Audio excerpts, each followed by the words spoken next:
धूमावती माता का नाम लीजिए और धूमावती माता के नाम से गुड़ की 7 टुकड़े कर लीजिए। गुड़ की जो बट्टी होती है उसके 7 टुकड़े कर लीजिए। और धूमावती माता के नाम से जहां पर गौरी और शंकर दोनों विराजमान हो, गौरी और शंकर का मंदिर यदि आप दर्शन करेंगे तो शंकर भगवान का जहां शिवलिंग हो और शिवलिंग के साथ में पार्वती जी शंकर के साथ नीचे ही बैठी हो, सामने दीवार पर या ऊंचाई पर ना। आपको पहले कहा था शंकर जी के शिवलिंग का आपको कई बार दर्शन कराया। एक विष्णु शिवलिंग होता है, एक डमरू जैसा शिवलिंग होता है जिसको बैठकर पूजा नहीं जाता, जिसको खड़े होकर जल चढ़ाए। एक शिवलिंग होता है जो जमीन पर ही रहता है, जिसको गौरी शंकर कहते हैं महाराज। तो गौरी शंकर का स्मरण कर कर, उमा महेश का स्मरण कर कर, जो शिवलिंग जमीन पर हो और पार्वती जी भी जमीन पर ही स्थापित है, गौरी शंकर का स्मरण कर कर शुक्रवार के दिन शंकर भगवान पर प्रदोष काल में समय के शाम के समय पर सूर्य अस्त के कुछ ही क्षण में वो गुड़ की डिलियां आप शंकर भगवान को चढ़ा दीजिए और गौरी माता का स्मरण कर कर उसको उठाकर ले आइए।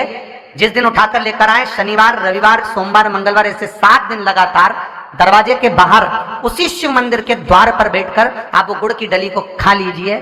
महाराज, जिंदगी में कभी घबराहट नहीं हो सकती, सिर दर्द नहीं हो सकता, बेचैनी नहीं हो सकती और पसीना नहीं आ सकता घबराहट के कारण।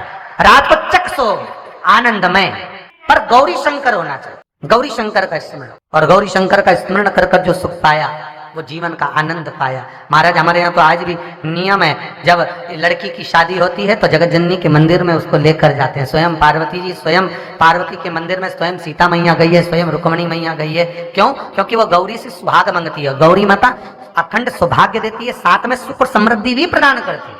कि शंकर का जो शिवलिंग होता है और माँ जगत जननी का जो हस्तकमल होता है, जिस गोल जलाधारी पर शिवलिंग रखा जाता है, उस जलाधारी के नजदीक में शिवरात्रि कोई से भी महीने की पड़े, 2 या 3 शिवरात्रि पर शहद को इस उंगली में लगाकर और उस पर चंदन की एक गोली बनाकर, चंदन पीसकर उसकी गोली बनाकर शहद के साथ में इस उंगली पर रख लीजिए।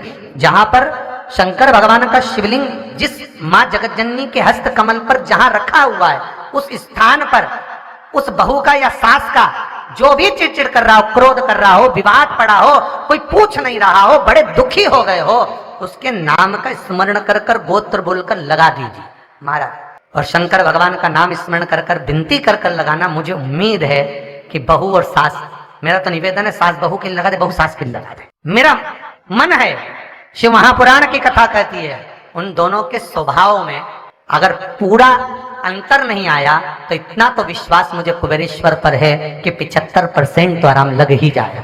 पूर्ण नहीं भी लगा तो 75% मुझे विश्वास मेरे शिव पर कि उसका स्वभाव बदलेगा। महाराज, स्वभाव बदलने के लिए ये जो जगह होती है भगवान शंकर का जहां शिवलिंग रखाता है, देखिए फिर निवेदन है, अगर अदालत में भी बात चल रही है और लड़का लड़की का संबंध टूट रहा है और कोई बेटी चाहती है कि मेरा संबंध ना टूटे, कोई लड़का चाहता है मेरा संबंध ना टूटे, तो स्वभाव बदलने के लिए जहां शिवलिंग रखा रहता है उसकी जो धारी होती है, जहां शिवलिंग रखा है माता पार्वती का हस्तकमल, ये स्थान सर्वश्रेष्ठ माना गया, सर्वश्रेष्ठ। मालूम पड़े अदालत में आधा केस भी चल गया, 4-5 पैसे भी हो गए और संबंध टूटने की कतार पर, और लड़की चाहे कि मुझे संबंध नहीं तोड़ना, लड़का चाहे कि मुझे संबंध नहीं तोड़ना, तो ये मध्यस्थ बिंदु जहां शिवलिंग रखा है जलाधारी पर, जहां मां जगत जननी का हस्तकमल है, शंकर भगवान का स्वरूप मां के हस्तकमल पर जहां पर विराजमान है, उस स्थान पर अगर नारी हो पुरुष हो, शहद और चंदन का स्मरण अगर करवाता है, पूजन करता है, अर्चना करता है, तो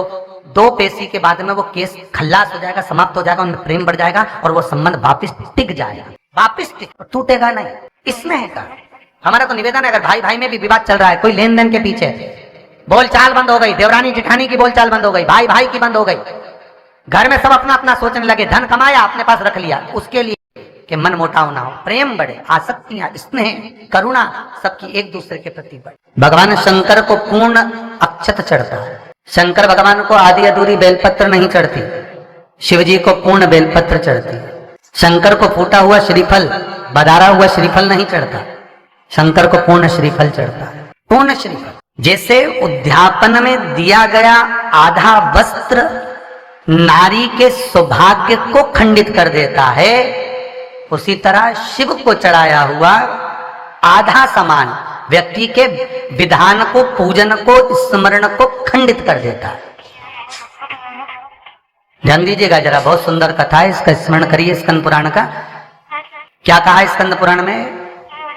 जब नारी कोई बहुत उद्यापन करती है, सोमवार का उद्यापन करा, मंगलवार का उद्यापन करा, जो व्रत आप करते हो, तीज हो, चतुर्थी हो, छठ हो, सप्तमी हो, जिसका भी आप कर रहे हो, चौथ का कर रहे हो, चाहे तीज का कर रहे हो, चाहे जिस भी व्रत का आप उद्यापन कर रहे हो, उद्यापन में आधा वस्त्र जो दिया जाता है वो नारी के सौभाग्य को खंडित करता है। स्कंद पुराण। आधा वस्त्र समझ गए महाराज? जैसे तुमने स्त्री की साड़ी रखी और उसमें ब्लाउज का पीस नहीं रखा, ठीक है, यह आधा वस्त्र हो गया अगर ब्लाउज का पीस नहीं रखा गया, ठीक है। केवल ब्लाउज का पीस दिया और बिंदी या कुंकू या चूड़ा या हल्दी या रोली या मोली कुछ भी उसके साथ नहीं रखा तो आधा माना जाए। कोई पुरुष को आपने केवल उद्यापन में एक श्रीफल दिया, उसके साथ जनेऊ नहीं दी है तो आधा माना जाए। यदि आपने केवल जनेऊ दी है तो उसके साथ में अगर आपने कोई रुपया, कोई दक्षिणा नहीं हो आपके पास में तो सुपारी दे दो, पूर्ण माना जाए, अधूरा नहीं दिया। पजामे का कपड़ा दे दिया और कुर्ते का रख लिया, ठीक है, सहज भाषा भी तो यही होती है, तो भी अधूरा। जैसे उद्यापन में दिया गया अधूरा वस्त्र, उद्यापन में दिया गया अधूरी सामग्री नारी के सौभाग्य को खंडित कर देती है, उसी तरह शंकर को चढ़ी हुई खंडित वस्तु, अधूरी वस्तु उसके पूजन के विधान को खंडित कर देती। कई लोग कहते हैं हमारा ये वाला काम नहीं, हमने व्रत तो करा था, हमने तो उपास करा था। तो जरा विचार करना, तुम जो पशुपति व्रत करने गए, एक एक बेलपत्री को छाट कर, धोकर, साफ कर कर कोई खंडित बेलपत्र आपने शिव को तो नहीं चढ़ा दी। शिव महापुराण तो ये तक कहती है कि अगर आपके पास में खंडित बेलपत्र है और आपके पास में नहीं है बेलपत्र तो शंकर के मंदिर में जाकर उन्हीं की